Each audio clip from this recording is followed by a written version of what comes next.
Welcome to Finish or Fail Spring 2025 edition. I've never done one of these before, not truly. And for those of you who don't know how the format works, I will explain it to you as well as the specifics of how I'm doing it. So the idea is I have listed all of the TV anime from the previous season, Spring 2025, out here. That is 39 shows in total. And I will be generating a random number, and whichever number I generate is the show I have to watch, and we have to see whether I finish it or fail it. And we go until there's no more left, I guess, so until I wanna fucking die, because that's 39 shows. Now, I'm gonna make a few caveats here, okay? Firstly, I have not included sequels to shows that I haven't already seen the first season of. Obviously, I wouldn't know what the fuck was going on. I've only included TV anime, so no OVAs, specials, or movies, and I also haven't included shows that are just made for young kids. Um, now, there are a couple more things to mention. Since these days, just an insane amount of anime gets pumped out every season. I mean, 39 shows is a lot of anime, man. That's a lot of anime. Even if I watch a show a day, it's going to take me over a month to get through all of these. So I am going to be very, very harsh. If I do not like a show even a little bit, I am not going to hesitate to drop it at episode 1 or 2. I don't want to see people in the comments saying, "Oh, you should have stuck with this show for a bit longer. It gets better after episode 20." It's not happening, okay? I got 39 shows to get through. I'm going to drop a bunch of them. Secondly, I'm going to make up a rule right now.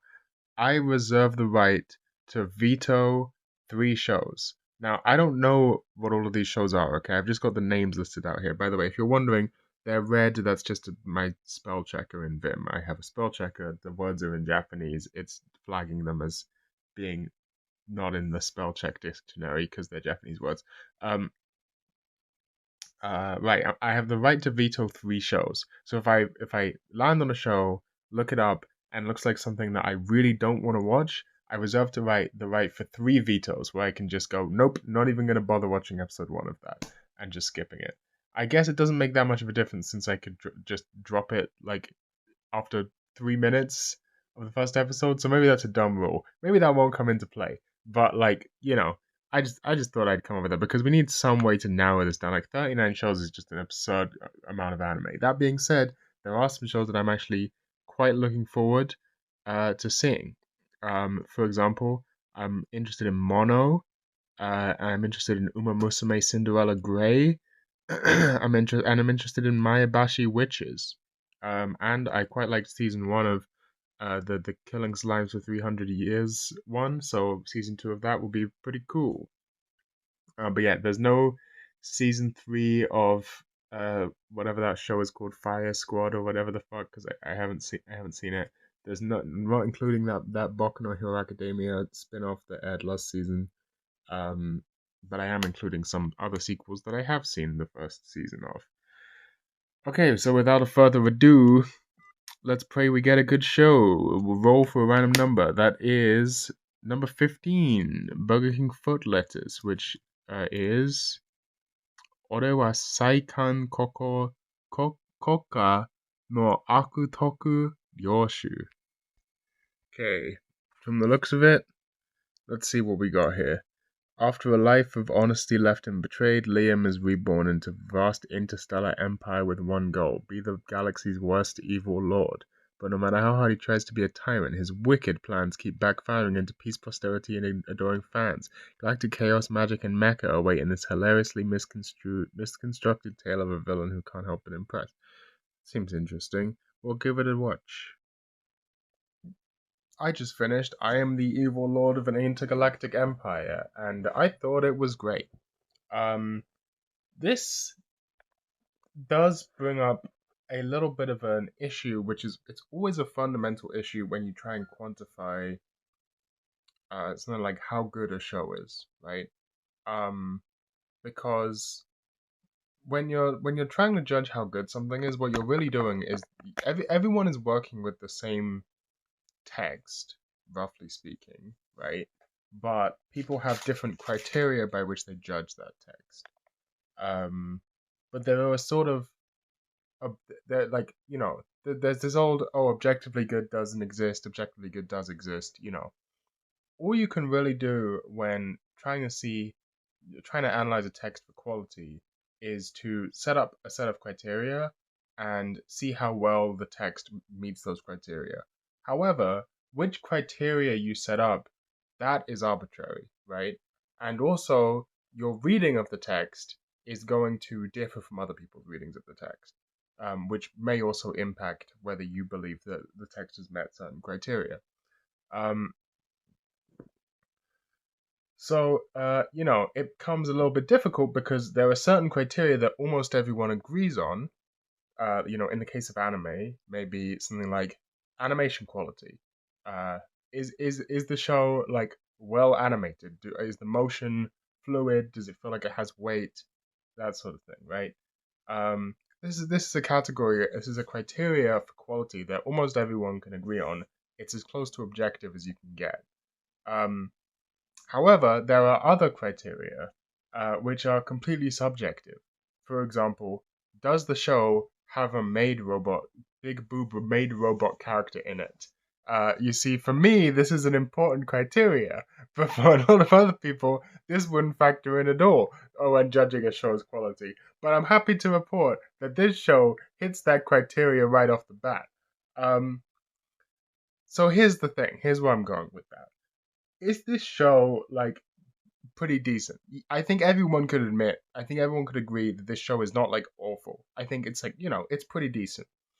It's pretty good by most standard criteria. But it goes a step further than that for me specifically, for a couple of reasons. Not just the big titty maid robot, although that is a big plus. Um, I have wanted this exact show for years and assumed I would never get it. I need to like emphasize this to you. I have been talking to my friends about the idea they should make an isekai where the guy gets transported to a space sci-fi instead of fantasy. I've been trying to say that like they should be doing that for years. This is that, right? This show is that, and on top of that, this just so happens to come at a time when I'm getting really into space sci-fi. This just so happens to come at a time where I'm watching Deep Space Nine and Macross, uh, and then it hits me with, a like Gundam style, Legendary Hero style, sort of Macross style, not really Macross style, but you know what I mean. Like big spaceships and mech battles in space with political intrigue stuff based on like how it's Dune in space. Well, Dune is already Dune in space, but houses and feudalism, that kind of thing. It's fucking it's up my alley, is what it is. Now, is the show actually good? Right, from a more objective, like obviously you could have just like someone could make a show like that and it would be bad, and I would have to admit, okay, well that's a shame. I wanted someone to do this, but this sucked, right? Like that could easily happen. So outside, and then I wouldn't, yeah, in that instance, I wouldn't say that the show was good, even if it had that sort of intrinsic appeal to me. Uh, the and I would say that the show has problems. The show has serious problems.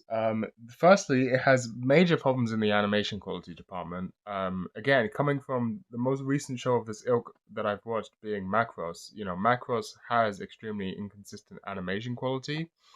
Um, but like just seeing the difference in terms of detail and uh, you know, uh, impact of the sort of FX animation and the fights, just seeing the difference between Macross, especially the good cuts in Macross versus this show, which is like consistently sort of average or just below average, kind of below average. It's a little disappointing. I felt like, uh, you know, this is a show that has big space battles in it. They, I'm assuming, probably a part of it is just like most anime productions, time constraints, right? Like, it's hard to find the time to animate a big space battle. But hey, fucking Macross pulled it off in the 80s with a show that is 3 times as long as this. So, and back then they had to paint the cells by hand. Like, I don't know if you have much of an excuse. You know what I'm saying? I don't know how much of an excuse you have. Uh, but, so I do think there's an element where the people who knew how to animate that stuff are probably not working on this show, right? The people from the classic mecha sci-fi era of anime, uh, are probably not working on this. So I do think there's probably a lack of expertise. Um, these are all just theories. The actual effect of that is kind of disappointing animation in a lot of areas. Um, there's a couple other things. I think the comedy falls flat a lot of the time. There's a few funny moments. There are some funny moments, but I think a lot of the sort of running gags are kind of bad. Some of them are even a little cringeworthy, um, a little painful.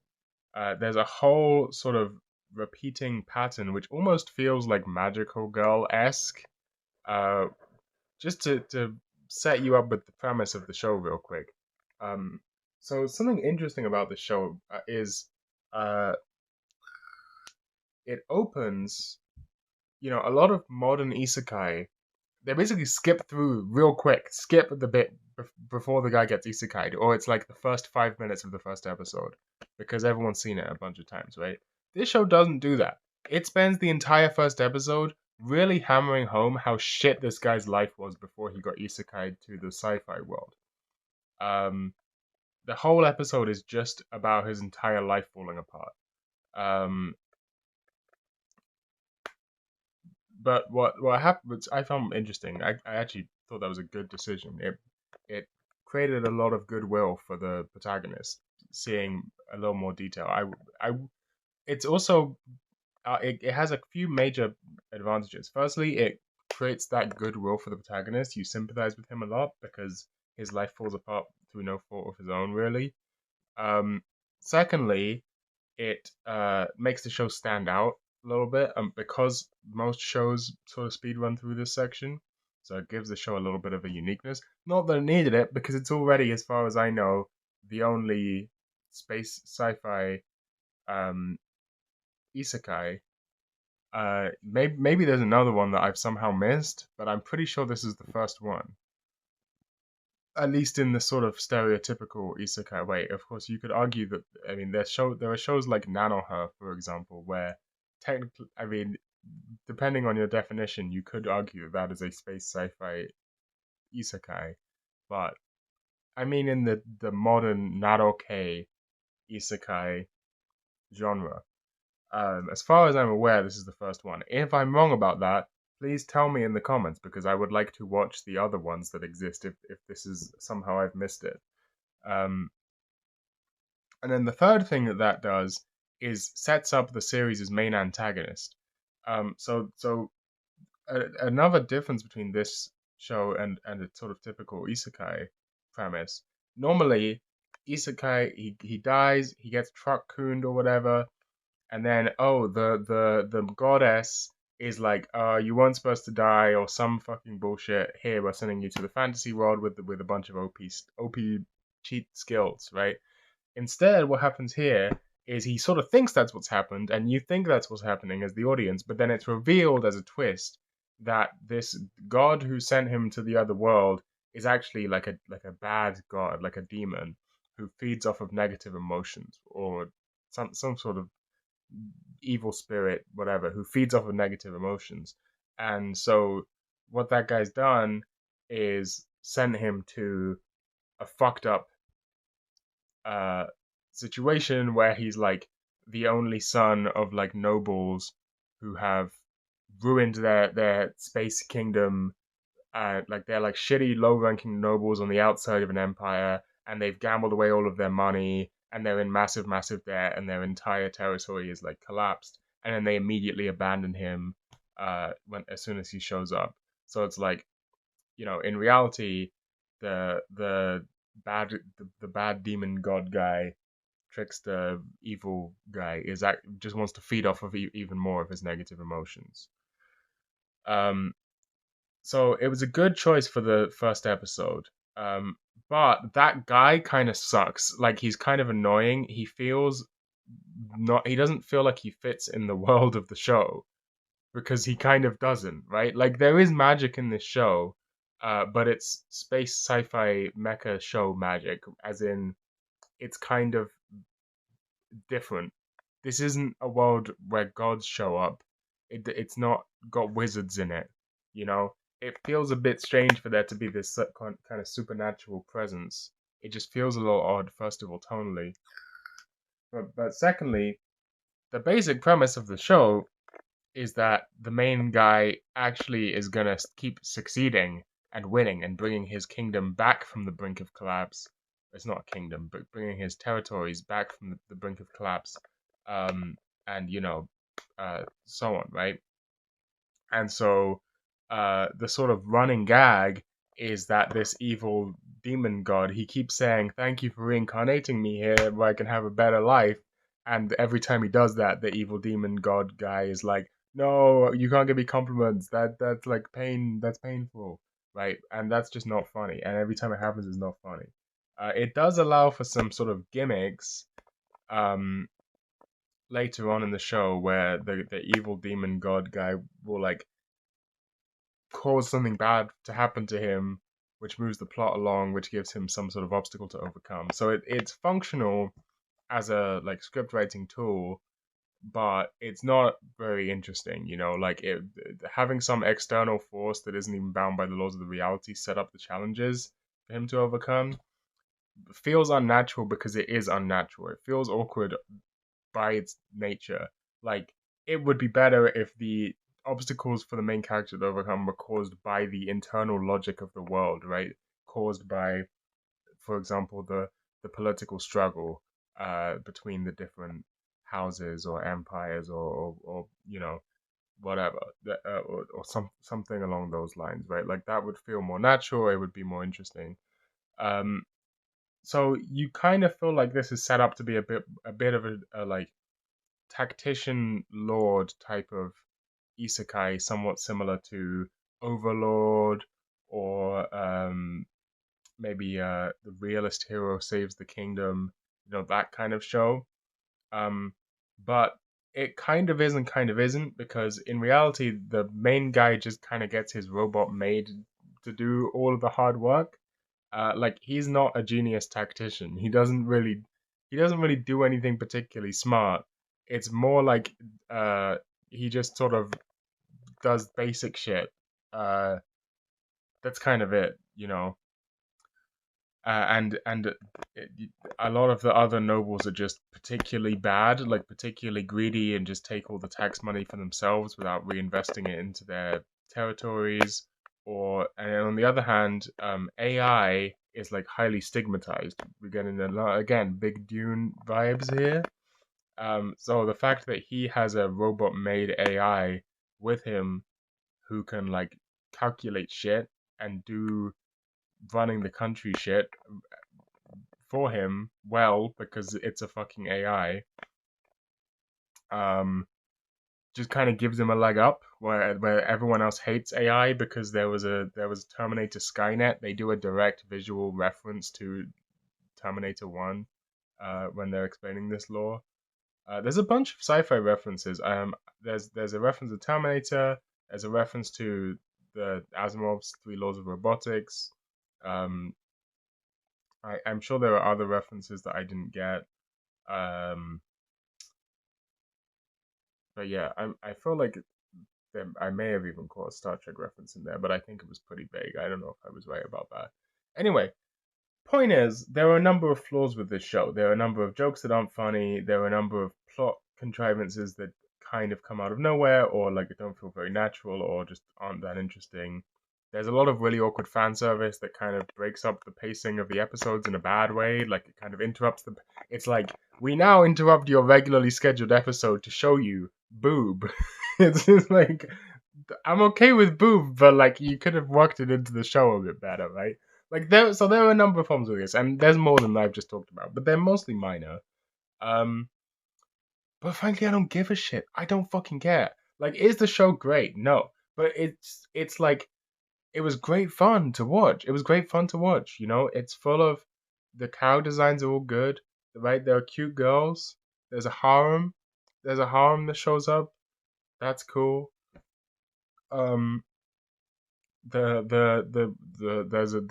I don't even know what to say, right? Like it's got a lot of the what you would typically it's got a lot of the stuff that I would like from a sort of isekai Nadoke thing that I would enjoy watching, right? But it's got the leg up of being sci-fi instead of fantasy, which I just prefer, and then having a bunch of stuff that I like in it as well. You know, like have it. You know, I prefer personally the types of like isekai stories that are main guy has to run a kingdom rather than main guy is just epic Kirito guy who goes around stabbing people. Like I like those ones as well from time to time. My favorite ones are guy has to run a kingdom, or guy runs a society of some kind, right? Like where you build up from nothing, slowly acquire, you know, like something like Isekai Nonbiri Noka or Realist Hero or Slime Isekai. You know, even something like Doctor Stone kind of fits into that pattern. But there are a number of shows similar to this. Um, you know, I just kind of prefer that style of story for whatever reason over the sort of action, more just like straightforward action oriented stuff. Um, it's just cool shit. Like it's just full of stuff that just appeals to my what's the word for this? We used to have a meme term for this thing. Categorical attraction.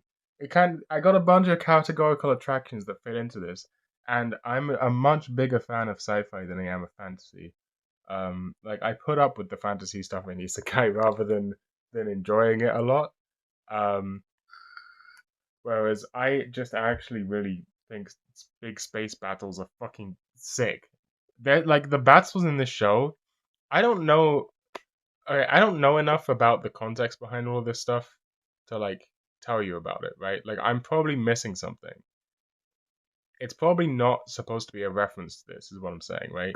But the space battles in this show look exactly like EVE Online. Like they look identical to space battles in EVE Online. I don't know if EVE Online is copying something else. Maybe it is, but it looks a lot like EVE Online. Uh, yeah, I probably haven't watched enough classic sci-fi anime that to get what it, like all of the references. So I got to go back and do all of that. That's all in my plans. Anyway, I fucking love this show, and I the first thing I thought, firstly, you know it's a good show because when I hit episode 11, I was like, wait, I'm already on episode 11. What the fuck? That went by so fast. And secondly, I thought to myself, damn, I would watch 5 seasons of this right now.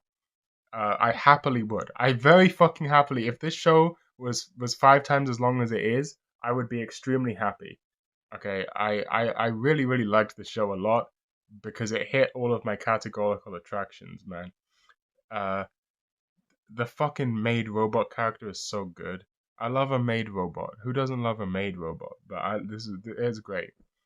There's a bunch of like world building stuff that I found like surprisingly interesting. Um, you know, there's dumb shit in the show as well. There's a bunch of plot contrivances that like kind of come out of nowhere and you know whatever. Like there's stuff that's stupid. There's stuff that's stupid. There's stuff that doesn't make sense.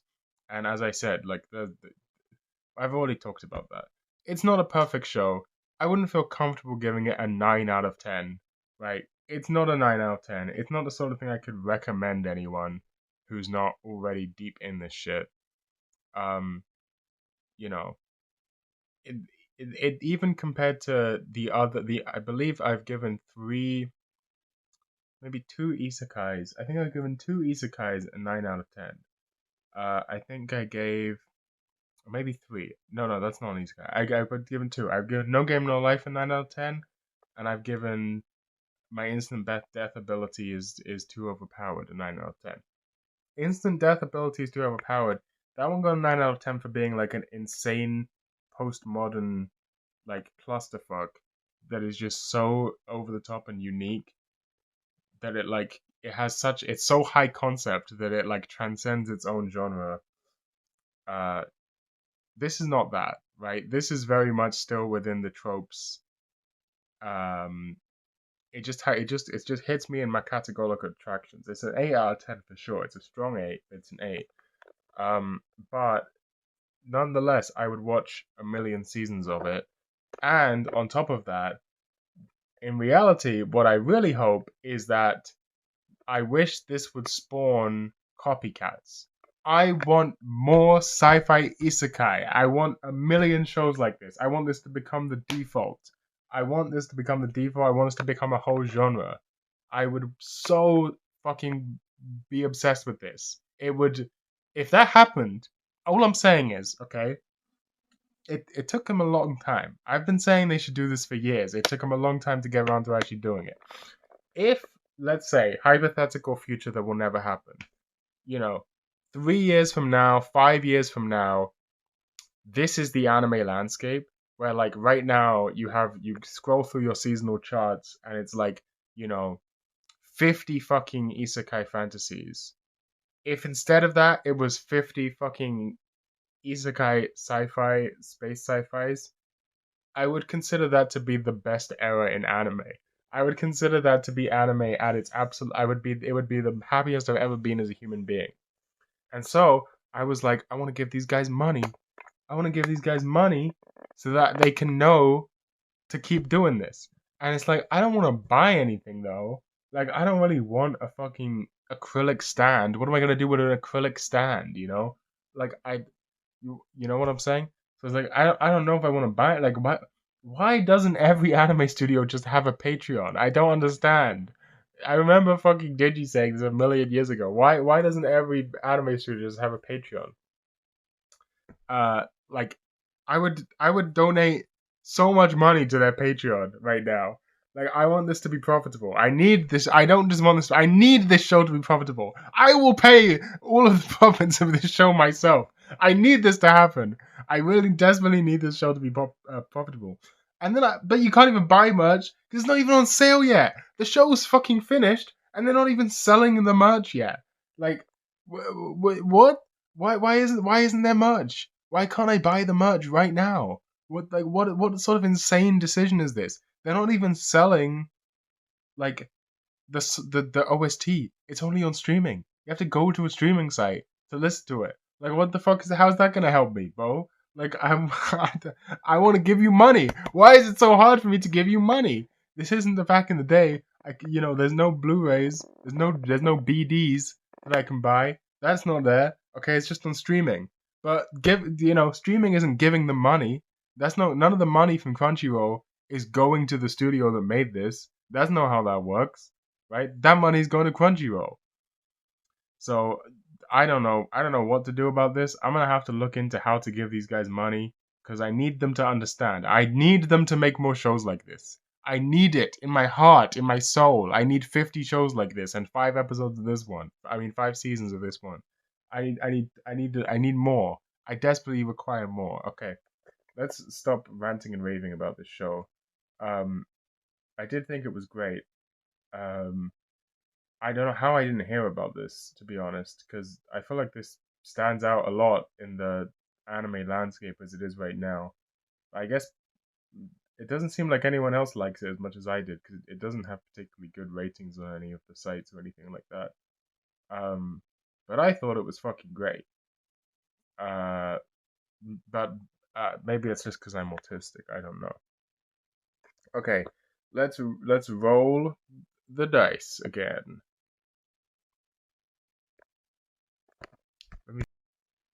Okay, well, let's roll. 32. 32J. This is Nazotoki wa Dina no Ato de. There are very, very, very strange events at play here, okay? And strange events are... Let me tell you, because it's all entirely caused by my own decision-making decisions. So I'm just going to tell you my best. what happened. So it's hot. Let's just start off with it's hot in the UK right now, and partially because of that, partially because of natural causes, I had sort of allowed my sleep cycle to drift to a nocturnal state. Actually, I'll leave that open to encourage wind to come through my room because it's a little hot. I had let my sleep cycle drift to a nocturnal state, so that I could miss out on the hottest parts of the day by being asleep through them. But uh, I have to catch a plane in like a week or whatever. Excuse me. Um, and it wasn't lining up at all. In fact, it's very much not lining up at all for me to catch this plane. My sleep being as it is, unless I have like 4 hours of sleep on that day, which is not viable. Traveling already sucks. Traveling on 4 hours of sleep, that's not happening, right? So, my only option is to try and do a little loop-de-loop around the entire clock so that I'm waking up earlier, like a normal human being times, right? Around the day, you know? And part of that mission includes doing. It begins now. The mission begins now. What I did is I went to sleep at the regular time when I would go to sleep, which is around 11, 11:30 ish, and I put on but instead of just sleeping, I put on a timer to wake me after 90 minutes. Um, so I've slept for 90 minutes instead of a full night, and now I am awake again thanks to this alarm. And Northern Lion is playing Uma Musume, which is it's all very bizarre. It's all a very strange world. We live. It's a strange world. This is all I can hope for. Okay, we're gonna turn this into some sort of analysis of my insomnia. This is all I have. This is all I'm clinging on to right now. This is all I've got going for me right now. You know, and I guess Northern Lion is playing Uma Musume. I happen to see Ludwig copying him and also playing Uma Musume. Um, we're gonna get through this weird detective show. I'll save my comments on the show for the section where I tell you my comments on the show. Um, let's see what happens, man. Let's just fucking see what happens, man. Well, I just finished the after dinner mysteries. Nazotoki wa Dina no Ato de. And it was okay. It had some problems, but it also wasn't that bad. I finished the whole show. So this is a murder mystery whodunit show, and the thing is, when you're making a murder mystery, you always have to balance these. You know, it's really hard to write a good murder mystery. Um, a good murder mystery has to ride this line where, like, for it to be good, you have to have the sort of climax where the detective like explains what's happened, and it has to involve a number of plot threads and things that have been introduced. Sorry if my manner of speech isn't up to scratch as it typically is. Sorry if I'm not as eloquent as normal. You are aware I've had strange sleeps. But you want to have this satisfying moment where the detective reveals what has happened, and all of these balls that you've been juggling come and slot together in a super satisfying way, whereby you say to yourself, that's the only thing that could have happened. That's the only way that this could have taken place. I didn't see it because it was a complex narrative, but all the pieces were there, and if I think about it, the only possible way they could have slot together is like this. However, it's a balancing act because if you make it too easy, if it's too obvious, if there aren't enough plot threads dangling in the air, and if the ways in which those plot threads are supposed to join together are too obvious, as the case for like the first episode of this show, for example, it becomes boring because you know what's going to happen. You've already solved the mystery yourself, and you're just sort of waiting for the detective to get around to solving it, right? Even if you don't know exactly how every piece falls into place, oftentimes that doesn't matter. If the key piece of information that tells you who done it is obvious, then the narrative becomes unsatisfying. On the other hand, um, if the information is too vague and there are too many plot threads hanging in the air, then when the explanation does come, if it will require some sort of leap in logic, where you can no longer say to yourself, "Oh yeah, that's the only way this could have happened." You can't think to yourself, "Ah, if I was smart, I could have figured that out myself." Instead, it's just like, "Oh, they just the detective just arbitrarily knows that this particular sequence of event happened, even when it's completely plausible that something entirely different. You know what I mean? And it just feels like a leap in logic. It doesn't feel satisfying because it doesn't feel like there is a clear train of logic to follow. This is the case in a show like Gossip, for example. Um, Honestly, it's hit or miss. Like a lot of these kinds of shows, there's going to be some mysteries that are particularly good. There's going to be some that are particularly bad. But overall, I'd say it does a pretty good job keeping the mysteries um, fairly well balanced, where they're not so simple that you can figure them out yourself, but they're not so vague they just feel arbitrary. Although the show does tend towards this too vague side of things. Um, the logic isn't always clear. It relies on small visual details, which I quite liked this, right? Like sometimes there were small visual details that, with hindsight, you notice you're like, oh, I should have seen that, but it's just a background detail in the shot, and you didn't see it, right? And that comes up a few times, and I think that's fine. I'm actually completely okay with that. So the mysteries, while they're not incredible, they're not bad at all. They're perfectly passable. Um, this is a show that this is an anime that you can show to your parents, right? There's not much anime stuff in it. Um, it's not super otaku-y at all. It's just a straightforward murder mystery. I think it's got a very broad appeal. Anyone could enjoy this show to some extent.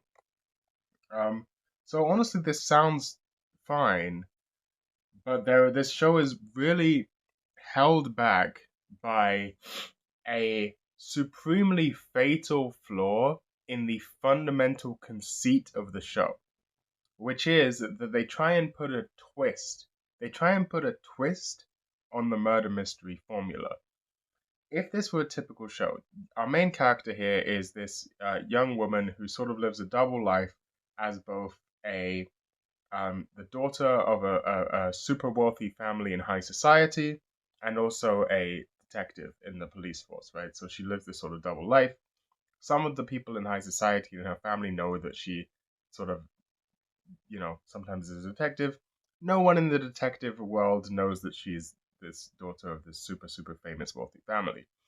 Um, she is like put together with the lead detective, who always wears a super flashy white suit, um, is also the heir to a rich family, but not like a rich family. It's like a family that sells kind of dodgy off-brand shitty cars. like a cheapo car brand, and he thinks of himself as like something, you know what I mean, like, and he's like kind of a buffoon. He's kind of like the bumbling buffoon, lead detective, who like goes off on wild tangents and never he's not, he's kind of a comedic foil to who would normally be the main character. So in a typical show like this, what you would have the setup is, um, okay, so our main character is the super smart detective, but she is like the partner to the like actual detective on the police force who's high up in the police force, who is like a bumbling idiot, and she solves the mystery, and he gets the credit every time, and that would be the gimmick of the show, right? He relies on her, but then in the end, he would be redeemed. He would do something heroic, and his character would be redeemed, right? Like that would be the formulaic way to do the show. Um, Instead, they break the formula in a way that fundamentally doesn't work. Because instead of having the bumbling detective be the foil to a main character who is actually skilled detective, the main character is a more mature person, a more reasonable human being, but is an equally terrible detective. She never solves a case. She doesn't know what's going on. I don't know how either of them got this job because they both clearly suck at it, right? Like they can't solve any cases. Um, Instead, she has a butler, and it's her butler who is solves all of the mysteries, and he's not even there. Like the whole like you have like a 2 episode long mystery, and then what will happen is she'll have spent a whole episode going through all the clues, looking for everything, and then she's like, "Well, I can't figure this out." She goes home, she eats some food, and then she's like, "Butler, I don't know what's going on. Can you solve this for me?" And then the butler will be like, "You're an idiot," and in like an increasingly elaborate, flowery language, like a formal butler Japanese, will say, are you stupid? Are you a fucking stupid idiot dummy? And then she will get really mad at him. And they do this every time, and the show thinks it's hilarious, and it is so unfunny. It's painful. But they just do this over and over again, where she will relay the details of the case to him, and he will be like, Ojo, can I ask you a question? And she'll be like, sure. And then he'll be like, are you so absolutely fucking brain dead that you don't see the evidence that's right in front of you? And then she'll be like, how could you say something like that? Don't be so, and the show thinks it's the funniest. It's not funny at all. It's never funny, even once, but whatever. Terrible recurring joke. And then he will just be like, yeah, and this is how they did it. And that's what happened, right? Just from hearing it secondhand, which is unsatisfying because he's not the character you've been following the whole time. You don't get to see, the fun part of a detective show, which is watching the detective slowly piece the clues together. Instead, the detective doesn't piece any clues together, and then someone else who's just a super genius just tells you how it was done. Who wasn't even around for the whole time. And also, it doesn't make logical sense because he wasn't there, and like there was. So, for example, there's one mystery in this show. I won't go into too much detail, but there is a mystery in the show in which the key piece of evidence is the fact that there are sakura petals on a particular car's rooftop, right? I won't explain why that makes sense, but it's kind of clever with the way that the show does it. But unfortunately, it doesn't make any sense because if the main character didn't pick that up as a clue, which she didn't, why would she have mentioned it to the butler? In order for him to pick it up as a clue. Like who would go out of their way when explaining the clues of a case? Oh yeah, this car, just like all the other cars next to it, because it was parked under a sakura tree, had sakura blossoms on it. Like no one would ever mention that, and yet the butler just knows it. So it's like there's a few situations like that where it's just like, he must be omniscient. He's just too good at it. He always figures it out perfectly instantly, how it was done, and insults the main character for not figuring it out. It's like, okay, then why are you a fucking butler? Like, go join the police force, bro. Like, what's going on? Uh, so it ruins the show. It ruins the show because you don't get the satisfying piecing the clues together stuff. The butler just comes along and does it all instantly. It's like late season Sherlock, BBC Sherlock, where Sherlock just has superpowers, right? It's like that. Like the butler just has superpowers. He's not, you know. And sure, there is logic to it that he explains, but he's too competent. He's too good at what he does, and it makes it unfun. You don't ever get to watch him like go through the motions of how he's doing this logic and whatever. So I don't know if I can necessarily recommend it. It's not bad. It's not like actively bad, but in terms of potential, I think they tried to get fancy with it. They tried to do a fancy gimmick with it, and it just kind of undermined the entire show. Let's see. Well, we're gonna get one more. I think I can. I can. I mean, if I do this, I will have watched 3 shows today. I don't think I'll probably get through this whole show. Um, but it will be nice to watch 3.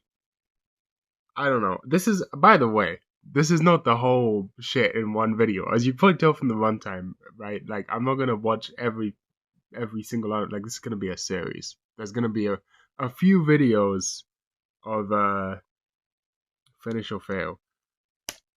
We are getting number 18. Number 18, which is 18J. And then this is, yes. Kanpeki Sugite Kawai-ge ga nai to Konyaku Haki Sareta Seijo wo Ringoku ni Urareru. Philia's family has produced saints for generations. It's no surprise that she's known as the greatest saint of all time and set to marry the second Prince Julius. What no one expects is for Julius to call off the engagement, claiming that Philia's perfection makes her charmless and unlikable. To add insult to injury, Philia has packed off to a neighboring country in exchange for golden resources, forcing her to leave her homeland. Despite bracing herself for mistreatment, Philia finds a warm welcome in her new town, where she puts her saintly abilities to good use, erecting barriers against monsters and curing epidemics. But even as she flourishes in her new life, her homeland is under threat of destruction. Holy shit, not under threat of destruction. Light novel adaptation. It's got a 71%. That's higher than I was expecting. I was expecting a lower average score than that for a show that looks like this. But maybe there's something to it. Maybe there's something to it. Let's give it a shot. Okay, I've given this show the 3-episode test, and I think I'm gonna drop it. It's not terrible. It's not god awful. But it just kind of doesn't have a hook. Like, first of all, I mean, the show is literally called The Too Perfect Saint, and yeah, that kind of becomes a problem where the main character is like too perfect. And you might think I'm being hypocritical here, and perhaps I am being hypocritical because this is a shoujo anime, and maybe I would forgive this kind of thing in like a more shonen targeted anime. Like maybe if it was the main guy who was super overpowered and too perfect rather than the main girl, you could make that argument. But also, I probably wouldn't. I probably wouldn't. Like if it were the same thing in a slightly different genre, I think I would also think the same thing. It's just poor characterization. Like most of the um sort of slightly better isekai protagonists, they tend not to be just like perfect human beings. Like they might be overpowered and like way too strong and surrounded by a harem and whatever. But they're fairly rarely just like universally beloved and super nice to everyone and don't have any character flaws aside from like being too perfect. That's kind of a boring thing to watch. But I mean, beyond that, it's just the world is just there's nothing interesting about the world building really. There's no interesting little gimmicks. There's no interesting little tweaks to it. Um, The characters are boring. Like the side cast, the supporting cast. There's no interesting gimmicks or twists on nothing that you haven't seen a million times before. The romantic interests, I got a little bit of the bisexuality in me. I can appreciate a Bishonen from time to time. These are like the most boring possible Bishonen. They're just like the most generic possible, sexy anime boy. But they're not even like they're so generic that it like doesn't even work in my opinion. Right? Like they don't even have real personalities or anything. Um, So, and yeah, maybe you could make the argument, oh, you would forgive this if it was the other way around. You would forgive this show for all of these flaws if it was a male main character with a female harem. Um, but yeah, I really don't think so. I think I would also have given that show like a five. If I give a show a five, that's me saying it's a 50-50 on whether I could finish this or drop this. Like, I could see myself finishing this show if I wasn't in a situation where I have to watch 40 fucking anime, right? Like, to finish or fail this whole thing. I said I was going to be harsh. Like, I think if a show is a 5 in this scenario, I gotta drop it just because otherwise I'll never finish this. Um, I don't think I'm being overly harsh. Like, there's just nothing to the world. There's nothing to the world that makes it stand out. The only like hook of the show, right, is the main character, her like family was mean to her and kicked her out, and then the new place she goes to is really nice to her. But then it turns out that her family didn't appreciate how much work she was doing, and so their kingdom is starting to suffer. Meanwhile, the new kingdom is really nice and going really well. And so you get a bit of a sort of revenge fantasy type of situation and a little bit of a slice of life harem type of situation. Um,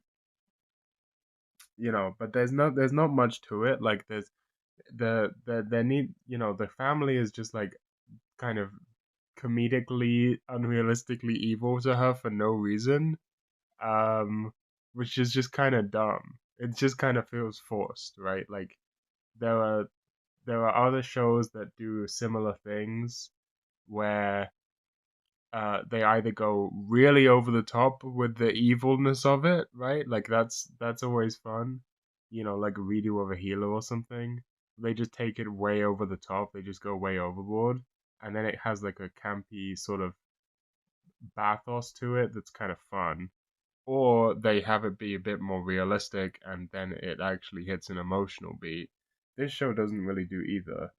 Um, so it just comes across as like poorly motivated and like weird, not how people act, but not in a way that's like campy or fun to watch. Uh, and the main character, or the other main gimmick of the main character is that she doesn't have much of a personality. I mean, I guess I already kind of covered this, but like that's just not very fun to watch. It's just not that fun to watch someone whose main gimmick is that they don't have much of a personality. So I'm gonna drop this in episode 3. I think I was generous, okay. Um, yeah, and then I think I'm probably gonna go to sleep because I've been awake for a long time. Well, I actually haven't, but you've seen I had a weird nap. You know what? Fuck it, let's roll. I'll watch like one episode, then I'll go to sleep. Okay, we're getting number 11. That is going to be uh Shiunji-ke no Kodomotachi. Shiunji-ke no Kodomotachi. Okay, I think I have given Shiunji-ke no Kodomotachi more than a fair chance. Probably I was probably a little too generous. Um, because I think the character designs in this show are great. I think this show has great character designs, just good visual design in general. But this show it just belongs to a genre which I call the harem rom com with big quotes because it is neither romantic nor is it a comedy.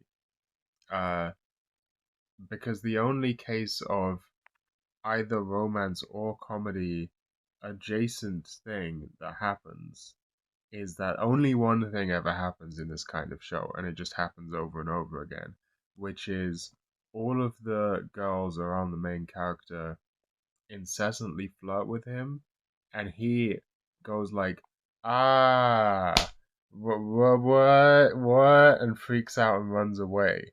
I hate this kind of show, to be honest with you. I was kind of hoping it wouldn't be this kind of show, but it is this kind of show.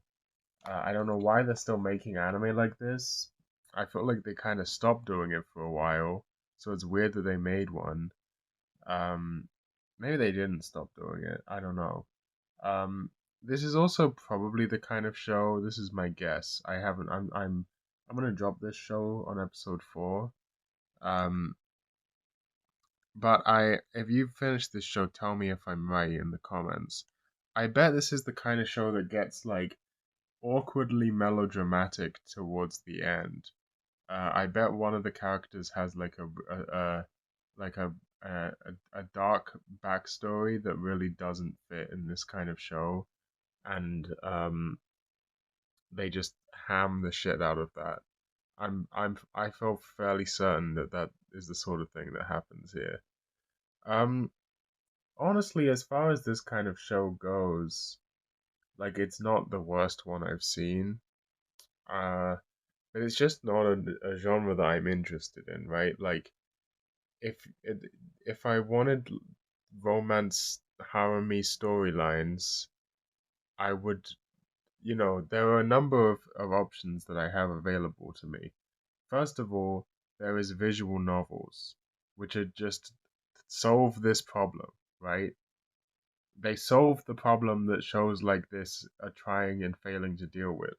Instead of having, we've got a main character.